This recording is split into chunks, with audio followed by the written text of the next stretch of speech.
नमस्कार दोस्तों, this side Anand Prakash. और हम आज डिस्कस करेंगे सोशियोलॉजी ऑप्शनल के बारे में। In this segment we will discuss sociology optional, और ये हमारी सेशन बाइलिंगुअल रहेगी। तो नॉर्मली अगर देखा जाए तो बाइलिंगुअल बेनिफिशियल होता है सबके लिए।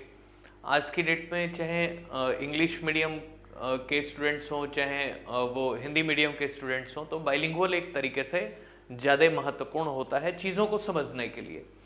जैसे पिछली बार एक एग्ज़ाम में पूछा कि क्रायोस्फीयर क्या है। बहुत सारे लोगों को नहीं समझ में आ रहा था कि व्हाट इज़ क्रायोस्फीयर, लेकिन कई सारे इंग्लिश मीडियम के बच्चों ने भी क्रायोस्फीयर का मतलब देख लिया कि हिम नदी के रूप में, और हिम देख के वो समझ गया कुछ बर्फ से रिलेटेड है, and they had written their answers.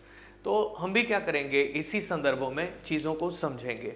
We will also discuss all this things according to bilingual pattern. तो हम वैसा ही समझेंगे। तो हम पहले तो ये समझते हैं कि सोशियोलॉजी की एस्पेक्ट्स क्या हैं।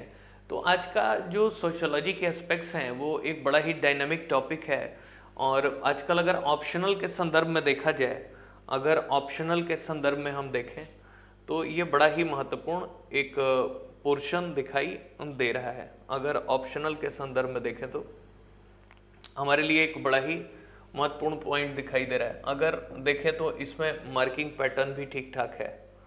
अगर इसकी हम बात करें तो इसमें मार्किंग पैटर्न भी ठीक ठाक है। एक तरीके से हम बात करें कि मार्किंग पैटर्न क्या है, जैसे अगर हम सोशियोलॉजी को अगर ऑप्शनल के रूप में देखें तो एक बड़ा ही अच्छा ऑप्शनल माना जा रहा है आज की डेट में। खास करके जहाँ तक अगर हम विभिन्न तरीके की अवस्थाओं की बात करें तो हमारे लिए सोशियोलॉजी ऑप्शनल एक बड़ा ही क्रैकिंग विषय हो पा रहा है। और वो इसलिए हो पा रहा है क्योंकि इसमें देखो, एक तो इंटरेस्ट जनरेट हो पा रहा है, एक तो इंटरेस्ट जनरेट हो पा रहा है। किसी भी ऑप्शनल के लिए हमारे सामने सबसे बड़ी पैरामीटर है इंटरेस्ट हो रहा है कि नहीं। तो this is the biggest parameter while choosing the optional. Second thing is कि जो दूसरा चीज़ है कि इसकी रिलेवेंसी जीएस के संदर्भ में भी बहुत अच्छी है। जैसा कि हम जानते हैं कि इससे हमारी मेहनत कम हो जाती है, दूसरी बात है। तीसरी बात ये है कि अगर देखा जाए, मैं क्विकली डिस्कस करूंगा, फिर हम कुछ क्वेश्चंस के ऊपर डिस्कस करेंगे कि हाउ टू फ्रेम क्वेश्चंस, और कुछ चीज़ों को समझेंगे। तो अगर मैं बात करूं, इंटरेस्ट एक जंप आती है हमारी, एक जीएस में इसकी एक इम्पोर्टेंस है। इसके अलावा ये बड़ा स्कोरिंग भी है। स्कोरिंग है, अगर आपकी कोई ये समझ में आ गया तो ये हाईली स्कोरिंग एक सब्जेक्ट है। This is a highly scoring subject. तो अगर इन तीन पैरामीटर्स को मैं आधार बना लूँ, आसानी से समझ में आने वाला, रुचिकर और जीएस के हिसाब से, और स्कोरिंग देखा जाए, अन्य विषयों में भी आप देख सकते हो। जैसे मान लो कि कहीं पे एस्से लिखना हो या इंटरव्यूज़ के लिए, वहाँ भी ये कारगर है, ऐसा नहीं है कि यहाँ पे कारगर नहीं है। और अगर मान लो कि अगर आप यूपी या यूपीएससी के एग्ज़ाम दे रहे हो तो वहाँ इथिक्स में भी कारगर है। लेकिन बी स्पेसिफिक होके अगर हम बीपीएससी की बात करें, क्योंकि हमारा मेन उद्देश्य ये है कि बीपीएससी के एग्ज़ाम में जो हाल फिलहाल में कंडक्ट होने वाली है बीपीएससी की मेंस, तो उसके लिए हम क्या करें, एक क्रैश कोर्स जैसा विकसित कर सकते हैं क्या, बहुत ही कम समय में क्या हम इसको सॉल्व कर सकते हैं क्या। तो दो तीन बातें हमें समझनी होगी, है ना। Yes, this is possible. With in a short time span you can get maximum marks in the sociology. देखो, जैसा कि सब लोगों को पता भी होगा और कुछ लोगों को नहीं भी पता होगा, एक आरटीआई डाली गई थी और देखा गया था कि जो फ्लक्चुएशन ऑफ मार्क्स हैं, तो अगर देखा जाए तो इसमें हाईएस्ट मार्क्स तो लगभग 200 के आसपास दिखाई दे रहे हैं सोशियोलॉजी के अंदर। अगर मैं आपसे कहूँ कि सोशियोलॉजी में बीपीएससी ने कितने नंबर दिए हैं, तो हाईएस्ट जो स्कोरिंग दिख रही है सोशियोलॉजी में वह लगभग 200 दिखाई दे रही है, लगभग 300 मार्क्स के पेपर में। और अगर लोएस्ट देखोगे, लोएस्ट जो स्कोरिंग हुई है, तो वो भी लगभग 40-45 मार्क्स के आसपास है। हालांकि कई सारे ऑप्शनल में 0 भी दिए हैं बीपीएससी ने, लेकिन इसका अगर लोएस्ट मार्क्स देखोगे तो उस लिहाजे से भी ये सही दिखाई दे रहा है। तो हमें इसी पैरामीटर्स को ध्यान में लेके चलना है कि one of the safest optional we have right now. अगर मैं कुछ ऑप्शनल्स के नाम लूँ जहाँ पे कुछ नंबर मिल रहे हैं तो उनमें से एक सोशियोलॉजी है और यहाँ पे एक सेफ ऑप्शनल दिखाई दे रहा है। अब सवाल ये है कि हमारे सबके पास तो मटेरियल एक है और एग्ज़ाम, हालांकि बीच में रिजल्ट्स को लेके कई सारी दिक्कतें हुई, दोबारा से री एग्ज़ाम कंडक्ट हुआ, ऐसी अपेक्षा की जा रही है कि अप्रैल लास्ट तक में शायद मेंस करा लें या इसके भी थोड़ा मतलब 2-4-10 दिन आगे बढ़ जाए। तो expected date of the mains that is April last और maybe first week of the May. अब देखते हैं कि कैसे ये ऑप्शनल हो पाता है। तो क्या हम अगर देखें एग्जाम की तो हम बातें अब एक साइड कर देते हैं, हम ये समझने की कोशिश करते हैं कि क्या हम कम समय में इसमें हाई स्कोर कर सकते हैं क्या। ये सबसे बड़ा सवाल है कि is it possible to score maximum marks in the given time period. तो यस ऑफ कोर्स, इसमें हमारे सामने बिल्कुल ही इस बात की संभावना है कि हम एक अच्छा स्कोर कर पाए। तो इसकी सिलेबस की अगर रिलेवेंसी देखें हम तो हम उसी के अकॉर्डिंग हम अपना काम करेंगे। अब जरा एक बात देखते हैं, कुछ सवालों के नज़रियों को देखते हैं और सोशियोलॉजी को हम देखते हैं कि क्या हम सवाल ठीक ठाक से पकड़ पाते हैं कि नहीं, क्या हम इसके ऊपर कोई अपनी समझ बना पाते हैं कि नहीं। सबसे बड़ा तो मुद्दा यही है कि क्या हम 2 महीने के अंदर में या अपना एक बेंचमार्क सेट कर लें कि क्या हम 60 दिनों के अंदर में, 60 डेज के अंदर में क्या हम एक अच्छा स्किल डेवलप कर सकते हैं क्या। Is it possible to develop skill and get maximum marks. तो यही सवाल है कि क्या हम अपना कौशल विकास कर सकते हैं और क्या हम अधिक स्कोर कर सकते हैं। देखो, हाई स्कोर के लिए पहले तो ये समझ लो कि हाई स्कोर के लिए बहुत क्लियर कट कुछ पैरामीटर्स होते हैं। पैरामीटर्स क्या है कि पहली चीज़ तो ये समझ लो कि यहाँ पे अंडरस्टैंडिंग बहुत ज़रूरी है, आपकी अंडरस्टैंडिंग बहुत ज़रूरी है। टॉपिक की अंडरस्टैंडिंग ठीक है, अगर आपकी समझ ठीक है तो अपने आप स्कोर कर लोगे, है ना। तो यहाँ पे तो एक चीज़ ये दिखाई दे रही है। दूसरी बात जो ये है कि अंडरस्टैंडिंग अगर हो गई तो प्रेजेंटेशन क्या करें, क्योंकि entire mains is based on your presentation. So simple is that कि अगर देखें तो पूरा का पूरा मेंस और बेस्ड किसके ऊपर है, ये पूरा का पूरा प्रेजेंटेशन के ऊपर बेस्ड है। अब ये समझना कि अगर ये प्रेजेंटेशन के ऊपर बेस्ड है, प्रस्तुतिकरण, तो यहाँ पे प्रस्तुतिकरण ज़्यादा महत्वपूर्ण हो गया ज्ञान की अपेक्षा। ज्ञान की अपेक्षा प्रस्तुतिकरण ज़्यादा महत्वपूर्ण हो गया। अब ये डिपेंड करेगा कि अगर मैं आपको अगर ये कहूँ कि कम जानकारियों में अगर आप अधिक नंबर पा सकते हो, केवल और केवल डायरेक्शन आपको सही दे दी जाए, तो बिल्कुल सही बात है। जैसे हमारे पास अगर मैं एक और एग्जांपल दूं कि जैसे हमारी सूर्य की रोशनी में बहुत सारी ऊर्जा सिमटी हुई है ना, there is enormous energy concentrated in the radiation, but we are not able to convert it into solar energy without the help of photovoltaic cell. अगर मान लो हमारे पास फोटोवोल्टाइक सेल ना हो तो हम इस अथाह ऊर्जा को कन्वर्ट भी नहीं कर सकते। अगर हम देखें तो सौर ऊर्जा में कन्वर्ट भी नहीं कर सकते। तो हमें यहाँ पे फोटोवोल्टाइक सेल का प्रभाव उत्पन्न करना होगा। क्या हम एक बेहतर प्रस्तुतिकरण कर सकते हैं, क्या हम लिमिटेड टाइम में, क्या हम इंटरडिसिप्लिनरी कुछ बातें लिख सकते हैं, कोई मुझे सिखा सकता है। इंटरडिसिप्लिनरी का मतलब ये है कि अंतर अनुशासनिक, एक विषय को अगर मैं दूसरे से जोड़ दूं, खास करके अगर सोशियोलॉजी की बात करें, समाजशास्त्र की बात करें, तो अंतर अनुशासनिक बातों को अगर हम जोड़ने में सक्षम हो पाए तो हमें अपने आप नंबर मिलने की संभावना है। ठीक है, तो अगर मैं ये देखूं, और एक तो देखो अगर पैटर्न देखोगे तो इन सब का पैटर्न बड़ा फिक्स होता है। ऑप्शनल में पैटर्न बहुत फिक्स होते हैं, हालांकि नंबर थोड़े फ्लक्चुएट करते हैं, लेकिन आजकल तो एक ट्रेंडिंग सब्जेक्ट है। तो अगर हम कुछ पैरामीटर्स को देखें और लिमिटेड टाइम में आंसर को लिखने की कोशिश करें तो हमारे लिए एक बढ़िया यह ऑप्शन हो सकता है। तो हम इसको जरा समझते हैं, सिलेबस एक बार देख लेते हैं और फिर एक बार प्रश्नों के माध्यम से इसको समझने की कोशिश करेंगे, है ना। तो अब जरा सिलेबस के कॉन्सेप्ट को हम थोड़ा सा समझें। तो यहाँ पे देखोगे कि जो जनरल सोशियोलॉजी दिखाई दे रही है हमारे पास, जो जनरल सोशियोलॉजी हमें दिखाई दे रही है, तो इसमें कई सारी बातें हैं, जैसे कहा गया कि emergence of sociology and it's relationship with other disciplines. तो वही बात है कि क्या हम सोशोलॉजी को अन्य विज्ञानों के साथ या अन्य विषयों के साथ जोड़ के पढ़ पा रहे कि नहीं। Is it possible to read your sociology with the other branches of the humanities and science? So yes, of course it is possible, but ये संभव है, लेकिन सबसे बड़ी बात है कि क्या हम उसको देख पाते हैं कि नहीं। तो देखो ये सब फिक्स्ड मेथड होते हैं ना। अगर मैं आपसे कहूँ कि मैं थोड़ा सा और आगे बढ़ूँ, अगर मैं थोड़ा सा और आगे बढ़ूँ और यहाँ पे सोशोलॉजी में अगर मैं यहाँ पे थिंकर्स की बात करूँ, तो थिंकर्स को लिखने का तरीका बिल्कुल क्लियर है, चाहे वो काम्ट हो, स्पेंसर हो, मॉर्गन हो, ठीक है, या पेरेटो, पार्सन्स, मर्टन, ठीक है, या गुम्प्लोविस, डेहरेन, या कोई भी इस तरीके का जो थिंकर दिखाई दे रहा है आपको, ये जितने भी थिंकर्स आपको दिखाई दे रहे हैं, ये लिखने का एक तरीका बहुत क्लियर है कि आपको सबसे पहले क्या करना होगा। लिखते समय ये बात का ध्यान देना होगा थिंकर्स के लिए, बहुत क्लियर सी बात है। थिंकर्स के लिए आपको क्या करना होगा,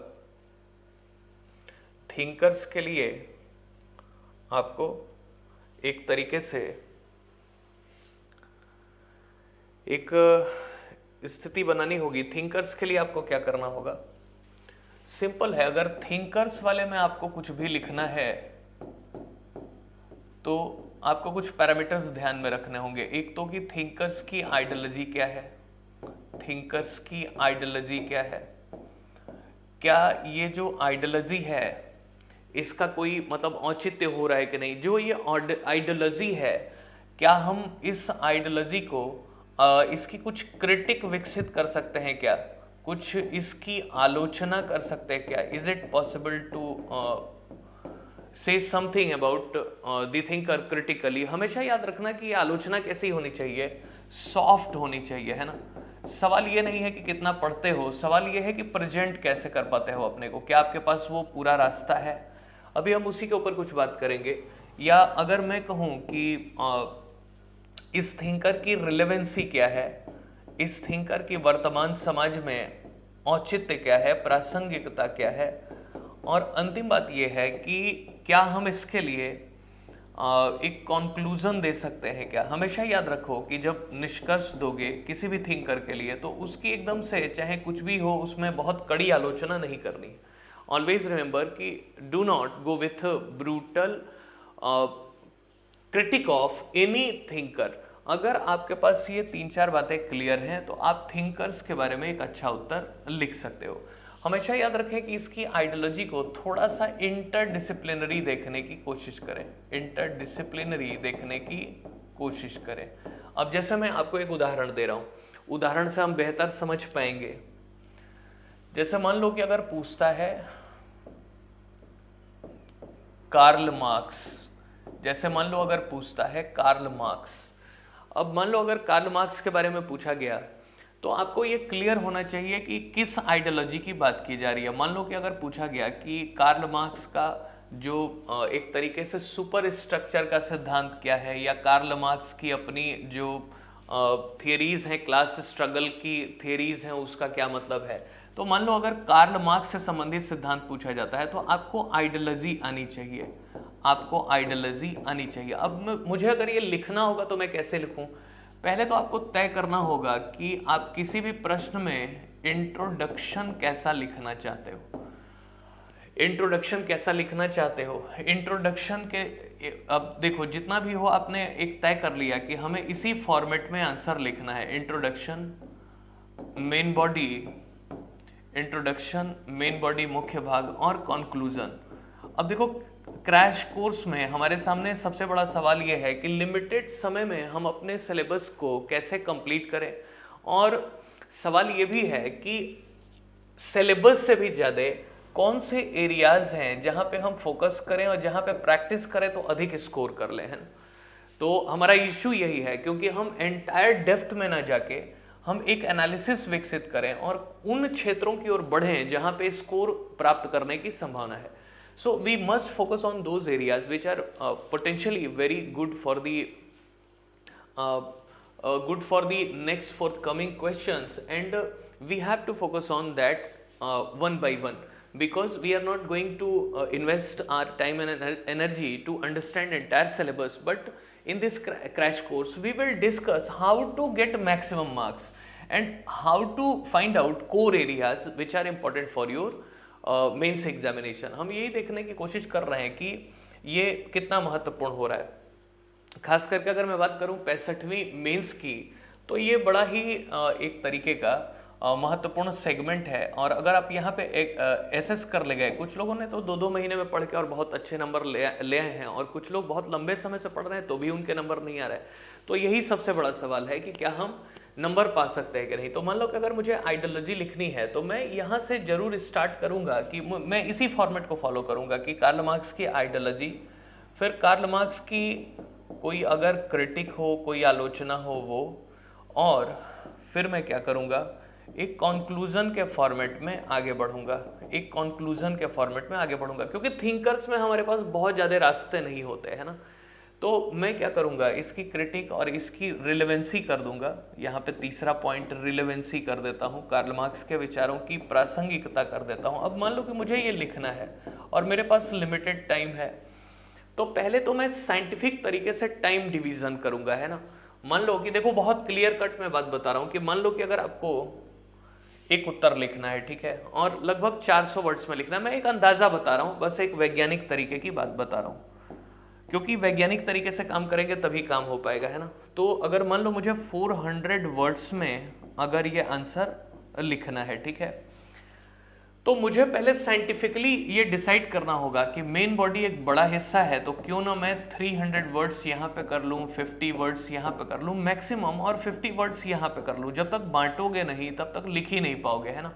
सबसे बड़ा सवाल ये है कि how to categorise your answer. अब कुछ लोग सोचते हैं कि बस उनके पास ये स्ट्रक्चर आ गया तो हो गया आंसर लिखना, नहीं, इसके अंदर कंटेंट क्या रखेंगे ये भी तो सवाल है।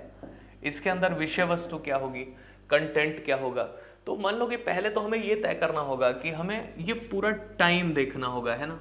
कुछ रूल होते हैं, मेंस के कुछ रूल होते हैं, बहुत क्लियर सी बातें हैं, मेंस के कुछ रूल होते हैं। वो रूल क्या है? रूल नंबर 1 ये है, रूल नंबर 1 ये है कि हमें सभी आंसर्स को लिखना होता है ना। रूल नंबर 1 ये है, कुछ रूल है मेंस के, है ना। पहली बात कि स्पीड बहुत अच्छी होनी चाहिए, मतलब जो भी लिख रहे हो उसमें स्पीड हो, जिससे कि सारा मामला आप लिख पाओ प्रश्नों को, है ना। तो must ensure a good speed. Second one is कि आप पूरा उत्तर लिख पाते हो कि नहीं, मतलब पूरा कंप्लीट आंसर लिख पाते हो कि नहीं, कंप्लीट आंसर लिख पाते हो कि नहीं, ये भी एक सवाल है। संपूर्ण उत्तर लिख पाते हो कि नहीं, क्योंकि आधे लोग तो उत्तर ही नहीं लिख पाते हैं, यही रियलिटी है, दिस इज रियलिटी।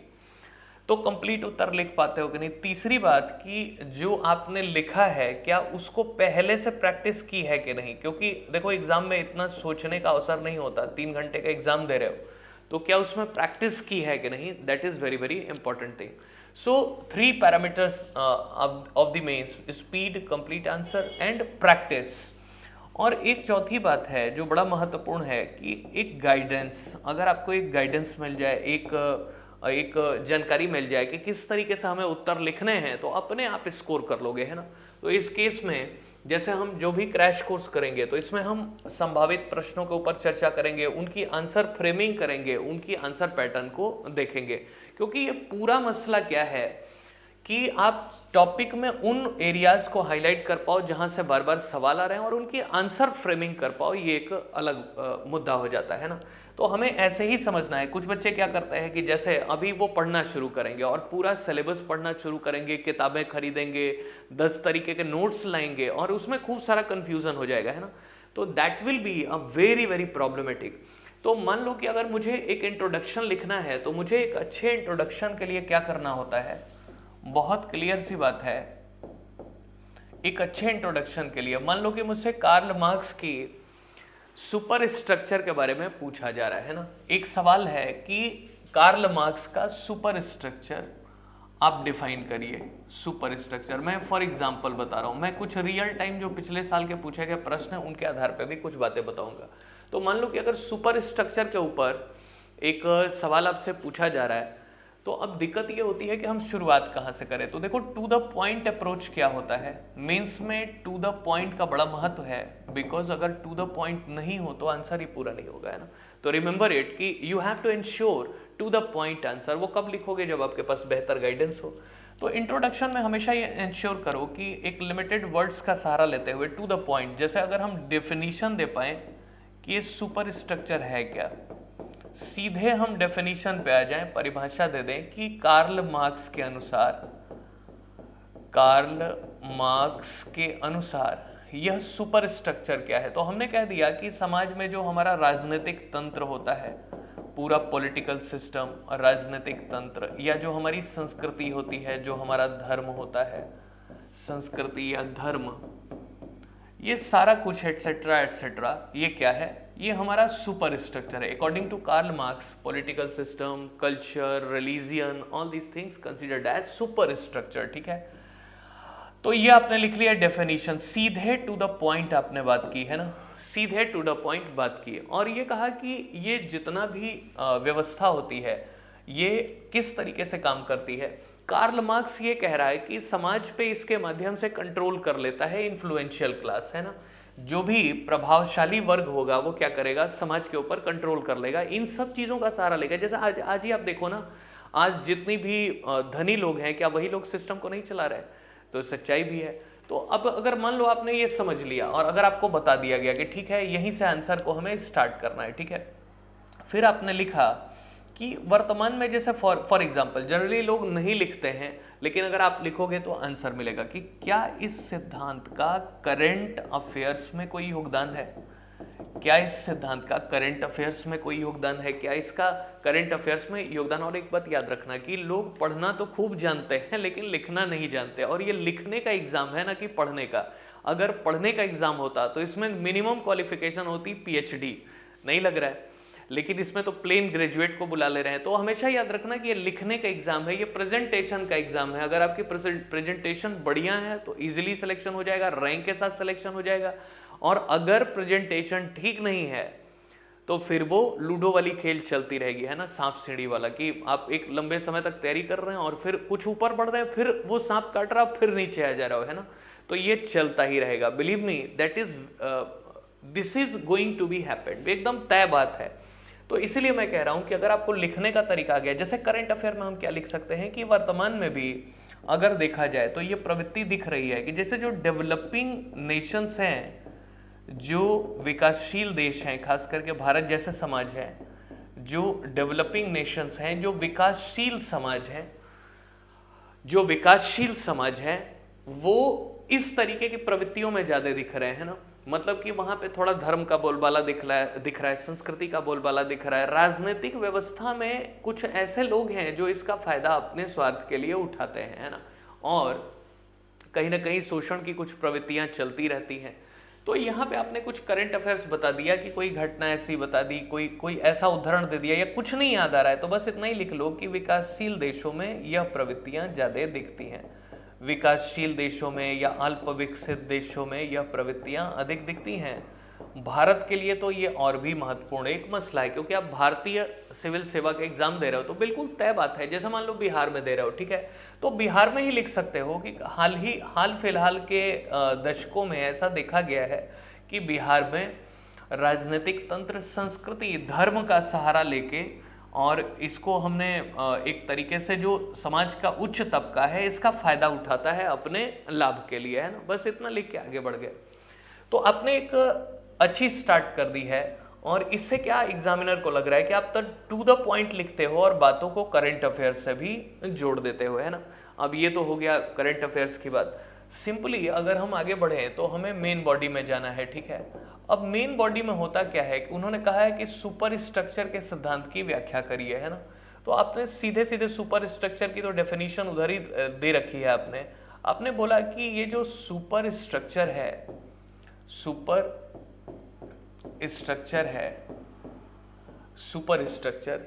यह बनता कैसे है, सुपर स्ट्रक्चर बनता कैसे है और यह किस तरीके से काम करता है, क्या इसके रिजल्ट निकलते हैं। तो हाउ फॉर्म्ड, यह सुपर स्ट्रक्चर बनता कैसे है, हाउ फॉर्म्ड, कैसे बनता है, कैसे बनता है, कैसे बनता है, और सवाल ये है कि क्यों बनता है, वाई। कैसे बनता है, क्यों बनता है, समाज में इसकी वैल्यूएशन क्या है, ये कैसे बन पाता है, ये भी एक समझने की बात है। और अगर देखा जाए तो इसके परिणाम क्या निकलते हैं ना, रिजल्ट क्या निकलता है, इस सुपर स्ट्रक्चर का परिणाम क्या निकलता है। इसमें इंफ्रास्ट्रक्चर को डिफाइन कर देंगे कि भाई देश की कानून, राजनीतिक जो संविधान, ये सब इसको आधार के रूप में मिलते हैं, है ना, बेस। अगर आप ये कॉन्सेप्ट जानते हो ना, इसलिए मैंने कहा कि अंडरस्टैंडिंग होनी चाहिए, आपको कॉन्सेप्ट की अंडरस्टैंडिंग होनी चाहिए। फिर आपने कहा कि इसके परिणाम क्या निकलते हैं, और फिर आपने देखा कि इसका जो मतलब एक तरीके से देखा जाए कि आपने कुछ इसमें एक डायग्राम बना दिया है ना, कि सुपर स्ट्रक्चर कैसे है। मान लो कि मैं एक डायग्राम बना देता हूँ, मान लो कि मैं एक डायग्राम ऐसे बना देता हूँ, और मैं लिखता हूँ कि यह सुपर स्ट्रक्चर है, ऊपर वाला हिस्सा सुपर स्ट्रक्चर है, समाज का एक ऐसा हिस्सा है जो एकदम ऊपरी पायदान पे खड़ा है, और इसको मैं लिख देता हूँ इंफ्रास्ट्रक्चर। तो आखिर कुछ लोग इतनी ऊंचाई पे क्यों खड़े हैं कि वो संस्कृति को, समाज को, सबको कंट्रोल कर रहे हैं, ठीक है। तो आप ये बताओगे कि यहाँ का जो आधारिक ढांचा है, जैसे मान लो कि अगर मैं कहूँ कि इसमें कौन सहायता कर देता है, संविधान। अब हालांकि ये कौन कह रहा है, कार्ल मार्क्स कर रहा है, क्योंकि हमारा संविधान तो इससे अलग है। नियम, व्यवस्थाएं, संस्थाएं, ये सब क्या करती हैं, इसको रसद पहुंचाती है ना। एक होता है ना कि सुपर स्ट्रक्चर को बनाने के लिए बुनियाद की कौन सी जरूरत है, संविधान, नियम, कानून, संस्थाएं क्या करती हैं, ये सुपर स्ट्रक्चर बनाती है। जैसे हमारी राजनीतिक व्यवस्था बनाती है, राजनीतिक व्यवस्था बनाती है, हमारी संस्कृति का निर्माण करती है। They are forming our culture, they are forming our political system. और इससे क्या हो रहा है कि ये एक जाल सा बन जा रहा है ना, एक जाल सा बन रहा है। और जो संपन्न वर्ग है, वह जो संपन्न वर्ग है एक ऐसा सुपर स्ट्रक्चर बना रहा है जिससे कि शोषण की प्रवृत्ति बढ़ रही है ना। तो आपने थोड़ा सा ग्राफ बना दिया, कोई मैप बना दिया, कोई डायग्राम बना दिया, कोई फ्लो चार्ट बना दिया, तो एग्जामिनर को थोड़ा अच्छा फील आता है, ठीक है। हमेशा याद रखें कि कोई भी तकनीकी शब्दावली का प्रयोग करें तो उसको अंडरलाइन करें या उसको ब्रैकेट में लिखें, है ना। तो ये भी एक तरीका है, उसको ब्रैकेट में लिखें और उसको शब्दावली को ठीक से लिखें। और इसके बाद आप क्या करोगे, इसका परिणाम क्या निकलता है, और देखोगे कि कम से कम इसको 300 वर्ड्स में लिखना है ना, 300 वर्ड्स में लिखना। अब आप यहाँ पे लिखोगे इंटरडिसिप्लिनरी अप्रोच बनाना है आपको। इंटरडिसिप्लिनरी अप्रोच का मतलब ये है कि अंतर अनुशासनिक अध्ययन का मतलब ये है कि क्या हम समाज शास्त्र को किसी अन्य विषय से जोड़ सकते हैं क्या। तो आप कहोगे कि कहीं ना कहीं ये मनोवैज्ञानिक प्रक्रिया भी दिख रही है, दिस इज साइकोलॉजिकल इवेंट जैसा दिखाई दे रहा है, एक मनोवैज्ञानिक प्रक्रिया भी दिखाई दे रही है। और ये बहुत ही महत्वपूर्ण बात है कि अगर आपने यहाँ पे एक आध पॉइंट्स भी लिख दिया इंटरडिसिप्लिनरी का, जो हम अपने सिलेबस को पढ़ते समय करेंगे, अपने क्रैश कोर्स में हम एक टॉपिक उठाएंगे और वहाँ से पिछले वर्षों में पूछे गए सवाल का फ्रेम बनाएंगे, उसमें क्या क्या मटेरियल डाला जाएगा वो लिखेंगे, और इसके अलावा जो एक्सपेक्टेड क्वेश्चन है उसको देखेंगे, है ना, और एक्सपेक्टेड क्वेश्चन की फ्रेम करेंगे। ये हमारे क्रैश कोर्स का उद्देश्य है। क्रैश कोर्स का मिनिमम उद्देश्य है कि आपको 60 to 65% मार्क्स तक पहुंचाया जाए, ठीक है, और बहुत ही क्विक समय में, है ना। अब देखो ज्ञान, देखो बहुत सारे लोग पढ़े हुए हैं जिनके पास बहुत ज्ञान भरा है, लेकिन क्यों ऐसा होता है कि IIT, IIM या जो कोई टेक्निकल स्ट्रीम से जुड़ा हुआ विद्यार्थी है, क्यों वो तुरंत नंबर उठा ले जाता है ना। Why they are getting easily marks in their optional, however those who are preparing for several years they are not able to get marks। तो यहाँ पे सबसे बड़ी जो समस्या ये है, और वो यही है कि हम थोड़ा सा प्रोफेशनल नहीं हो पाते। लोग अपने ऑप्शनल को 2 महीने या 2.5 महीने में तैयार कर ले रहे हैं और हम प्रोफेशनल नहीं हो पाते। हम सोचते हैं कि बहुत पढ़ना है, बहुत मटेरियल जुटाना है। हमें पढ़ना कम है, गाइडेंस अधिक चाहिए, और यही वजह है कि हमें थोड़ा सा रेशनल बनना होगा अपने उत्तर में, है ना। जितना ज़्यादा आंसर फ्रेमिंग और फॉर्मेटिंग सीखोगे उतना ही बढ़िया प्रभाव पड़ेगा, है ना। और देखो, और एक कंक्लूजन में जब आप लिख रहे हो, क्रिटिक बीच में लिख दोगे, है ना, उसको हम देखेंगे कि कौन कौन से क्रिटिक हैं। बीच में कहीं एक क्रिटिक लिख दिया और इस तरीके से बात चल जाएगी, है ना। बीच में कहीं थोड़ी सी आलोचना कर दी, पूछे ना पूछे थोड़ी बहुत आलोचना तो हर एक थिंकर की होती है, लेकिन सॉफ्ट होनी चाहिए। अंत में लिखोगे निष्कर्ष में कि तमाम सीमाओं के बावजूद, despite lot of the limitations, बहुत सारी सीमाओं के बावजूद भी कार्ल मार्क्स का जो सुपर स्ट्रक्चर का सिद्धांत है आज तक रिलेवेंट बना हुआ है, लेकिन अभी भी उसके बारे में लोग बात करते हैं। और आज भी जब भी कहीं शोषण की व्यवस्था का एक्सप्लेनेशन की बारी आती है ना, तो वहाँ पे इस तरीके की जो कार्ल मार्क्स की थियरी है वो हमें एक समझने का आधार देती है ना।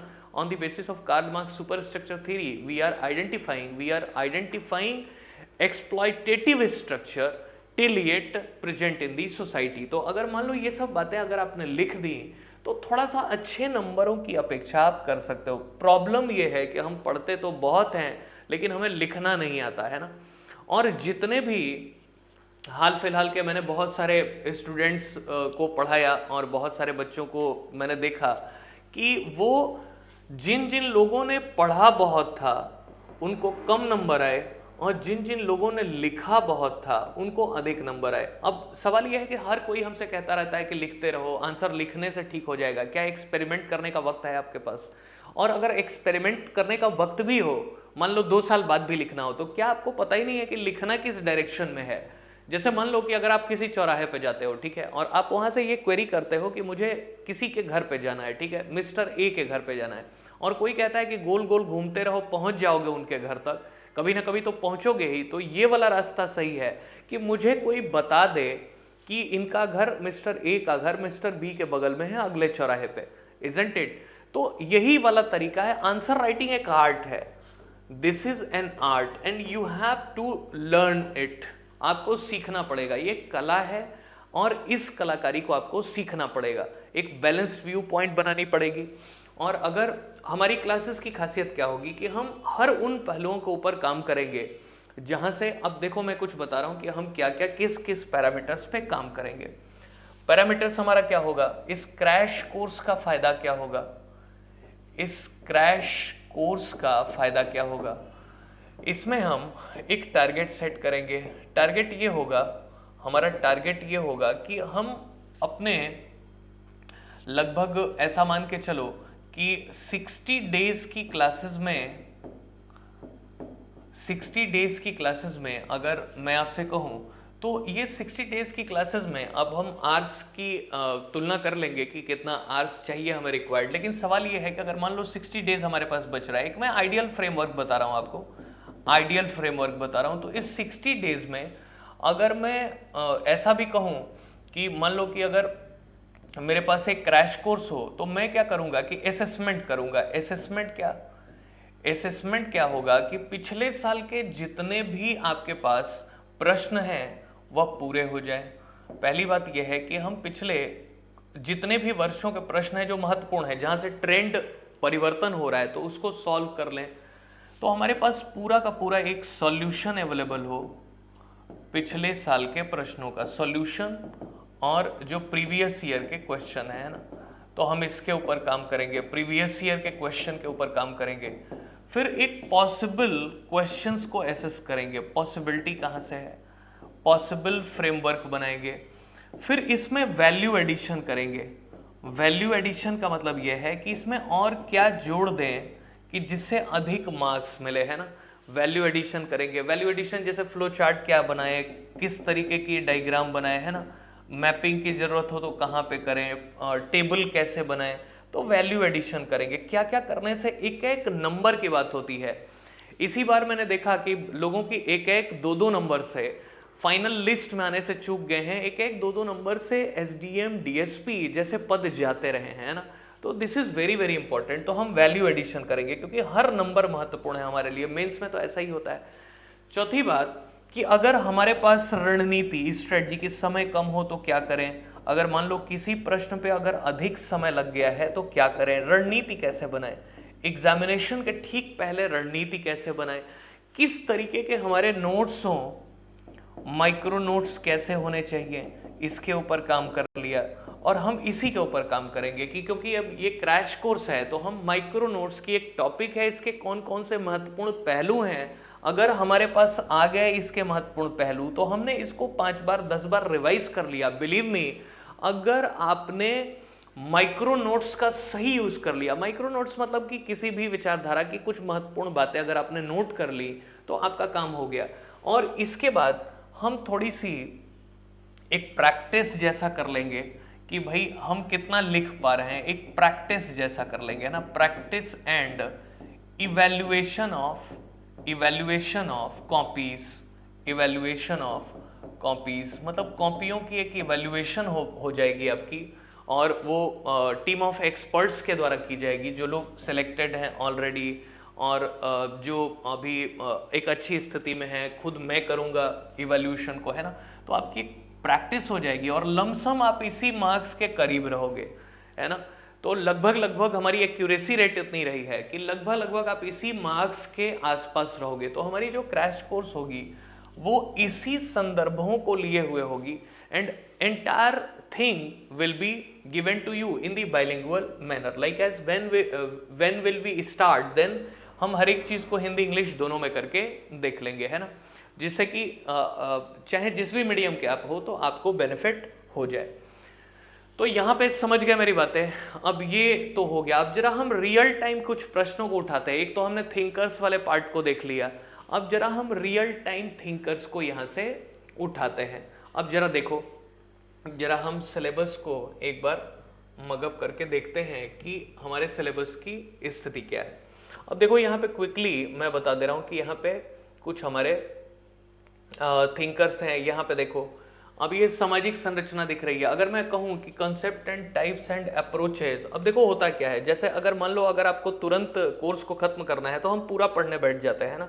आपको इसमें ये देखना होगा, इसमें आपको ये देखना होगा कि ये सब कॉन्सेप्ट्स हैं क्या, सोशल इंटरेक्शन क्या है, सोशल ग्रुप्स क्या है ना। ये सिलेबस तो आपने देख लिया या देखा भी होगा, लेकिन इसका मतलब क्या है, माइनॉरिटी ग्रुप्स का मतलब क्या है ना, और फिर मेजॉरिटी ग्रुप्स के साथ उनके रिलेशनशिप का मतलब क्या है ना, अल्पसंख्यक समूह क्या है पूछा गया एग्जाम में, बहुसंख्यक समूह क्या है।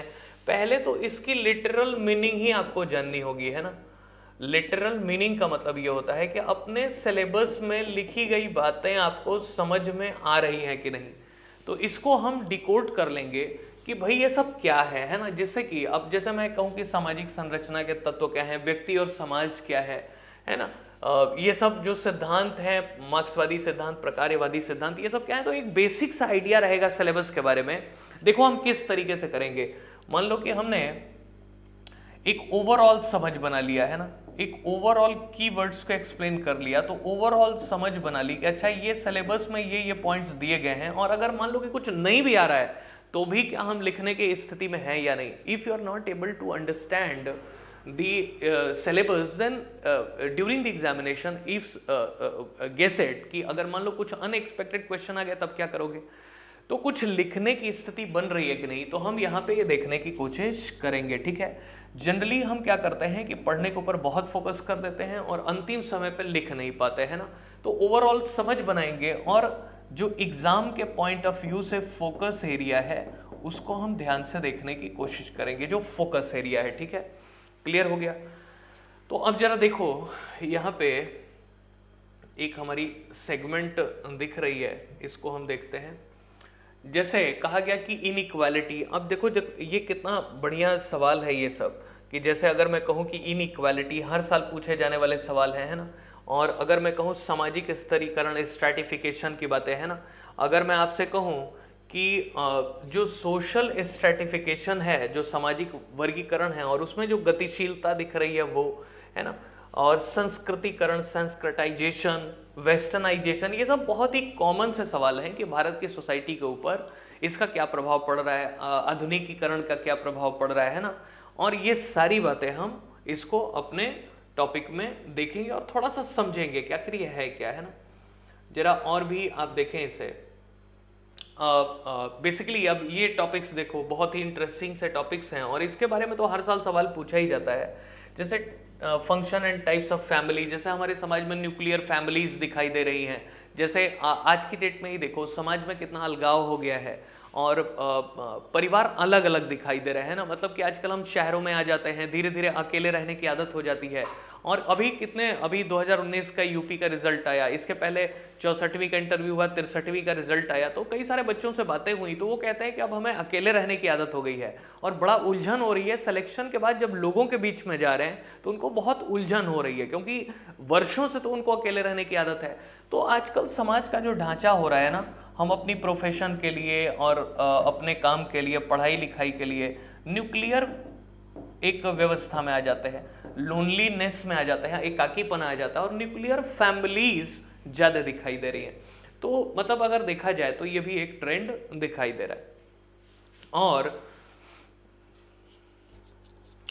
तो हम जो डिस्कस कर रहे हैं सिलेबस के बारे में, तो हमारी जो सिलेबस दिखाई दे रही है यहाँ पे, तो देखो ये सब जो टॉपिक्स दिखाई दे रहे हैं, ये सारा कुछ जैसे क्या क्या समाज में परिवर्तन आ रहे हैं, social changes and change in age and sex roles. अभी आपने देखा होगा कि सुप्रीम कोर्ट में ऐसी बहसें चल रही हैं कि क्यों, जैसे अगर आपने देखा कि शादी की उम्र को लड़कियों के लिए भी 21 साल करने की बातचीत चल रही है, तो ये सब सवाल बड़ा महत्वपूर्ण हो जाता है एग्जाम के अंदर में। जैसे भारत में क्या क्या सामाजिक परिवर्तन आ रहा है, जैसे अगर आपने पहले की समय देखा होगा, अगर मान लो ज़्यादा नहीं, कम से कम 10-15 साल पहले जाओ, just go to in your nostalgia, तो अगर वहाँ पे क्या दिखाई देगा कि पहले बहुत सारी चीज़ें, जैसे हम लोग एंटीने का प्रयोग करते थे टीवी के लिए, या वीसीपी या वीसीआर होता था कभी कभी मोहल्ले में आ गया, या पर्दे पे हम सिनेमा देखा करते थे, है ना। उन चीज़ों को याद करो जरा। एसटीडी पीसीओ के बूथ पे बैठे रहते थे और अगर हमें फ़ोन करना होगा तो लंबे समय तक इंतजार करते थे। तो समाज में कितना बड़ा परिवर्तन आ गया है। पहले अगर आपके पास टेलीफोन लग गया तो इसके लिए भी आपको इनकम टैक्स भरना होगा, है ना। तो आय कम थी, लोगों के पास पैसा कम था, अवसर कम थे। अगर मोहल्ले में एक आध लोग थोड़ा इंजीनियरिंग या डॉक्टरी पढ़ लें तो उनकी दूर दूर तक नाम हो जाता था। फर्स्ट क्लास आ गया तो चारों ओर शोर हो जाता था गाँवों में, है ना। बट राइट नाउ आजकल समाज बदला है, आजकल संबंध अस्थायी हुए हैं। दुनिया में अगर आप खास करके भारत जैसे समाज में देखो तो पैसे का महत्व बढ़ा है। पहले लोग कहते थे बहुत शान से, अगर आप अपने पेरेंट्स को देखो या अगर उनके ग्रैंड पेरेंट्स को देखो, तो पहले लोग क्या कहते थे कि हमने ठीक है पैसा नहीं कमाया लेकिन इज्जत खूब कमाई है। लेकिन आज की डेट में लोग कहते हैं कि हमें इज्जत से कोई लेना देना नहीं है, पैसा हमने खूब कमाया है। इसका ट्रेंड आपको दिखा होगा टिकटॉक के ऊपर, इसका ट्रेंड आपको दिखा होगा कि लोग प्रेशर में आ रहे हैं। टिकटॉक वाले लोग सुसाइड कर रहे हैं और आपको जान के आश्चर्य होगा कि भारत में सेल्फी लेते समय सबसे अधिक मृत्यु हुई है। It's a very very ironical condition of the society. We are going through a transition phase and what we have seen, several people died while taking selfie. Even अगर आप देखोगे कि those who are indulged in TikTok, they are doing stunts and life threatening stunts. जो लोग TikTok पे video बना रहे थे, इसलिए तो बैन किया गया ना। तो कहीं ना कहीं सामाजिक व्यवस्था में, if you see the 90s, it was a period of, if you are to see 20 years back, it was the period of drastic changes. Globalization came into effect and we have seen society में बहुत बड़ा परिवर्तन हुआ। We used to telecast serials on the Doordarshan, हम दूरदर्शन पे बहुत सारा देखते थे, वो आता था सत्यम शिवम सुंदरम, गोल गोल घूम रहा है। इसके अलावा आपको दिख रहा है कि रह रह के रुकावट के लिए खेद है। चित्रहार आता था तो गलियां की गलियां खाली हो जाती थी। मैच आ रहा है टीवी पे तो लोग टीवी फोड़ देते थे अगर सचिन तेंदुलकर आउट हो गए तो, है ना। तो कहीं ना कहीं ये समाज में आने वाला परिवर्तन है। हमारे संबंध बदले हैं, लोग आजकल स्थायी संबंधों में विश्वास नहीं कर रहे हैं ना।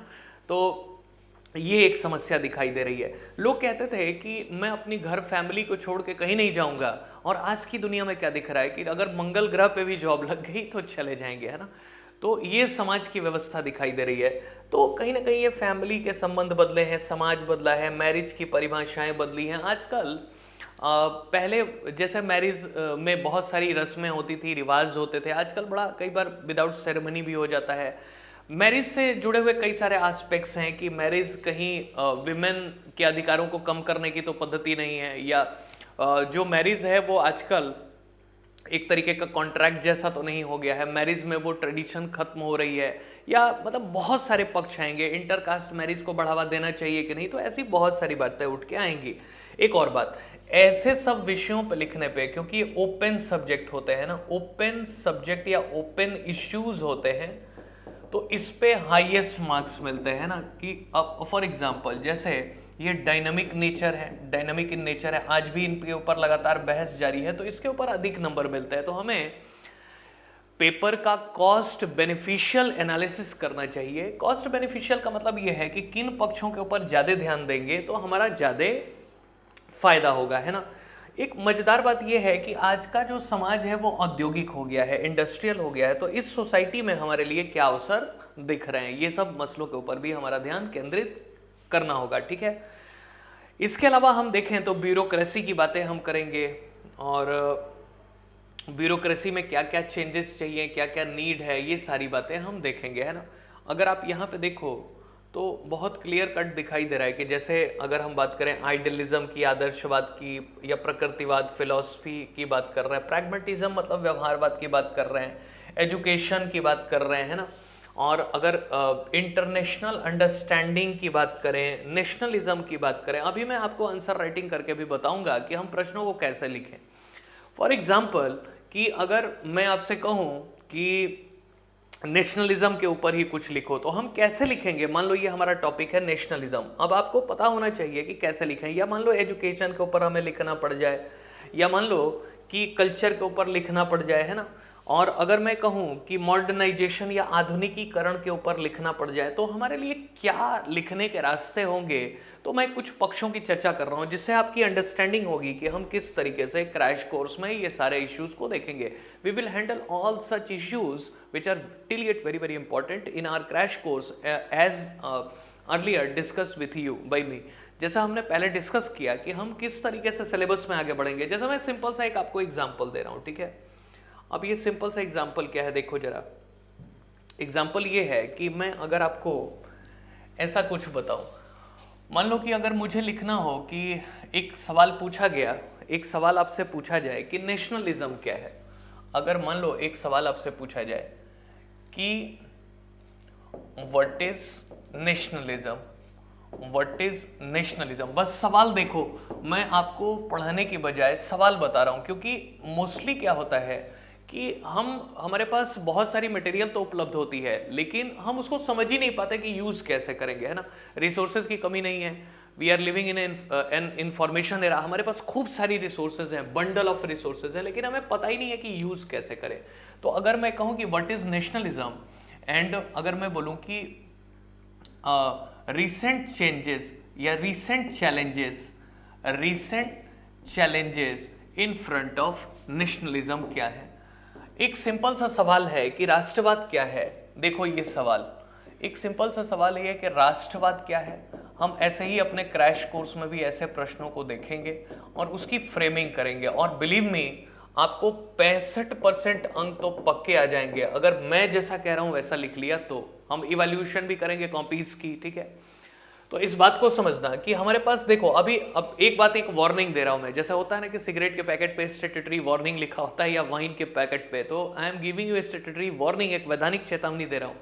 इस समय अगर आपने कोई भी किताब खरीद के पढ़ने की कोशिश की तो ये एक तरीके का सुसाइडल अटेम्प्ट होगा। Don't use books right now, don't use books so many notes right now. This is the high time to focus on answer writing, answer framing, answer writing. अगर आपने ये दो चीजें नहीं की तो बिल्कुल भी मुश्किल हो जाएगी सिलेक्शन लेने में। आंसर फ्रेमिंग, आंसर राइटिंग, ये लिखने का एग्जाम है, ठीक है। और आपको प्रेजेंटेशन पे काम करना होगा, और कम समय में प्रेजेंटेशन कैसे करेंगे वो सिखाऊंगा मैं। तो अगर आपसे पूछ दिया गया और चुनौतियां क्या है, चुनौतियां क्या है, बस प्रश्न देखो और इसकी संभावनाओं को समझो। ये एक इंटरेस्टिंग फैक्टर होगा। तो हम किसके ऊपर फोकस करेंगे अपने क्रैश कोर्स में? आंसर राइटिंग और आंसर फ्रेमिंग के ऊपर। ये उन सब के लिए लाभप्रद है जो एग्जाम नहीं भी दे रहे हैं ना, उनको भी लाभप्रद है कि अंतिम समय में उनको क्या तैयारी करनी है ना। ये उनके लिए तो है ही जो 65th बीपीएससी मेंस देने जा रहे हैं, और ये उनके लिए भी कारगर है जो आगे के लिए एग्जाम देंगे। हालांकि अब जरा देखते हैं कि हम कैसे इसको निपटाएंगे, है ना। अब जरा हम देखते हैं कि इसको कैसे हम निपटाएंगे। तो अगर मैं इसकी बात करूं, देखो अब सिंपल है कि मुझे अगर राष्ट्रवाद लिखना है तो सिंपल सी बात थी कि मुझे क्या करना था, मुझे राष्ट्रवाद लिखना है तो मुझे एक इंट्रोडक्शन बनाना चाहिए, है ना, मुझे एक इंट्रोडक्शन बनाना चाहिए। तो मेरे पास इंट्रोडक्शन के दो तरीके हो सकते हैं ना, हमेशा याद रखना कि always go head with introduction, हमेशा याद रखें कि इंट्रोडक्शन जरूर लिखे। तो मुझे एक परिचय लिखना चाहिए था, है ना।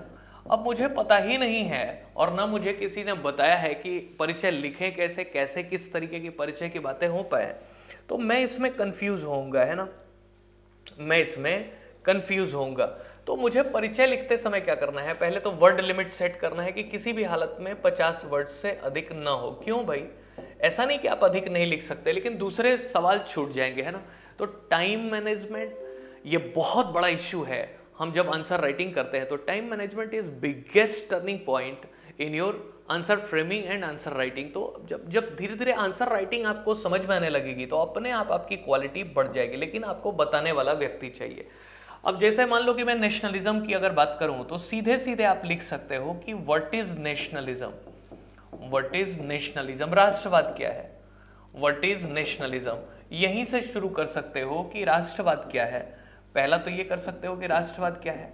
अब इसमें कोई संदेह ही नहीं है कि राष्ट्रवाद एक मानसिक प्रवृत्ति है, राष्ट्रवाद एक विचारधारा है जो एक हो जाने को बताती है, बिना किसी भेदभाव के, बिना किसी क्षेत्रीय विभेद के, बिना किसी भाषाई विभेद के, बिना किसी लैंगिक विभेद के, अगर हम एक विचार सूत्र में बच जाएं और अपने को एक समझने लगे, यही तो है राष्ट्रवाद।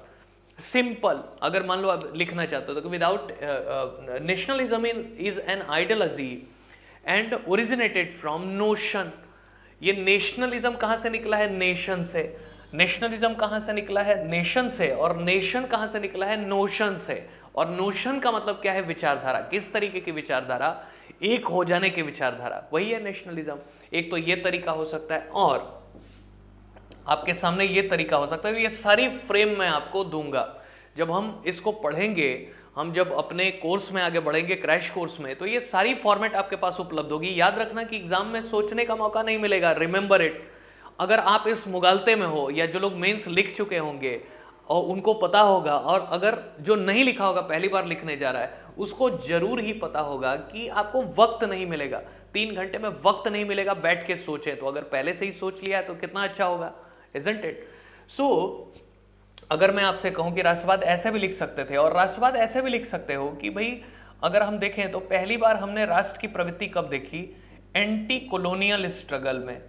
Anti colonial struggle, anti colonial जो हमारी स्ट्रगल है, एंटी कोलोनियल स्ट्रगल जो हमारा जो उपनिवेश विरोध आंदोलन था अंग्रेजों के विरोध में, तो उस उपनिवेश विरोधी आंदोलन में क्या दिखा, इसकी भावना दिखी है राष्ट्रवाद की, है ना। तो राष्ट्रवाद की शुरुआत हम वहां से दिखा सकते हैं और हम 2 फेज में लिख सकते हैं।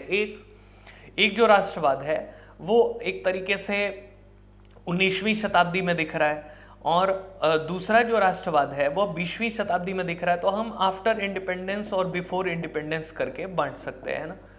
आफ्टर इंडिपेंडेंस किस तरीके की प्रवृत्तियां थी, क्या था राष्ट्रवाद में, और उसके पहले राष्ट्रवाद की परिभाषा क्या हुआ करती थी, है ना। तो ये दोनों का एक अंतर यहाँ पे लिखेंगे और उसके बाद लिखेंगे सीधे, क्योंकि आपने लिख लिया कि व्हाट इज नेशनलिज्म और फिर आपने बता दिया कि एंटी कॉलोनियल है, दोनों में से एक ही कोई लिखना है, क्योंकि हमें इंट्रोडक्शन में ही सारी बातें नहीं लिख देनी होती है ना।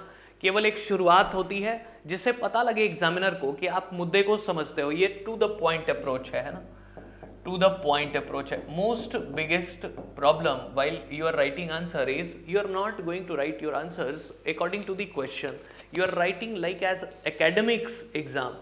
What you know, you are try to write everything, however you should try to write what asked in the examination. आप वो लिखते हो जो आपको आता है, आप वो नहीं लिखते जो आपसे पूछा जा रहा है, जैसा हम यूनिवर्सिटी स्टाइल में करते हैं या कॉलेजेस में करते हैं, जो आ रहा है सब लिख के चले, कुछ तो मिल ही जाएगा। जी नहीं, ये अप्रोच नहीं अपनानी है। तो अब देखो यहाँ पे आपने राष्ट्रवाद को ऐसे स्टार्ट कर दिया। अब मान लो कि मुझे मेन बॉडी लिखनी थी, तो मैं सीधे मेन बॉडी पे आ गया और मेन बॉडी पे मैंने सीधे यहाँ से स्टार्ट कर दिया। मान लो कि अगर मैंने वहाँ पे लिख दिया है कि राष्ट्रवाद की डेफिनेशन क्या है, तो मैंने लिख दिया कि ये कब से स्टार्ट हुआ, व्हेन। राष्ट्रवाद को हम कब देखते हैं, व्हेन, ये कब स्टार्ट हुआ। और भारत का राष्ट्रवाद का मेन नेचर क्या था, स्वरूप क्या था, नेचर स्वरूप क्या था। तो मूल रूप से हम अंग्रेजों से आज़ादी चाहते थे, विदेशी सत्ता से आज़ादी चाहते थे। मैं बस पॉइंट गिना रहा हूँ। ऑलवेज रिमेंबर कि अगर आपको पॉइंट्स पता है, जितने पॉइंट्स उतने number, maximum points maximum number in the civil services mains examination. अब जैसे 65वीं मेंस देने जा रहा हूँ, ठीक है, और यहाँ पे अगर आपने मान लो कि बीपीएससी का एग्जाम देने जा रहे हो, आपने पॉइंट्स नहीं गिनाए तो एग्जामिनर नंबर नहीं देगा, ठीक है। क्योंकि उसको आप ऐसे कंसीडर करो कि एक एग्जामिनर है जिसकी उम्र 55-60 साल 65 साल हो चुकी है और वो ऑलरेडी बहुत सारी कॉपीज जांच रहा है, तो उसके लिए तो रेगुलर वर्क है ना। तो आपको कुछ ऐसा करना होगा जिससे कि आपकी कॉपी पढ़े एग्जामिनर।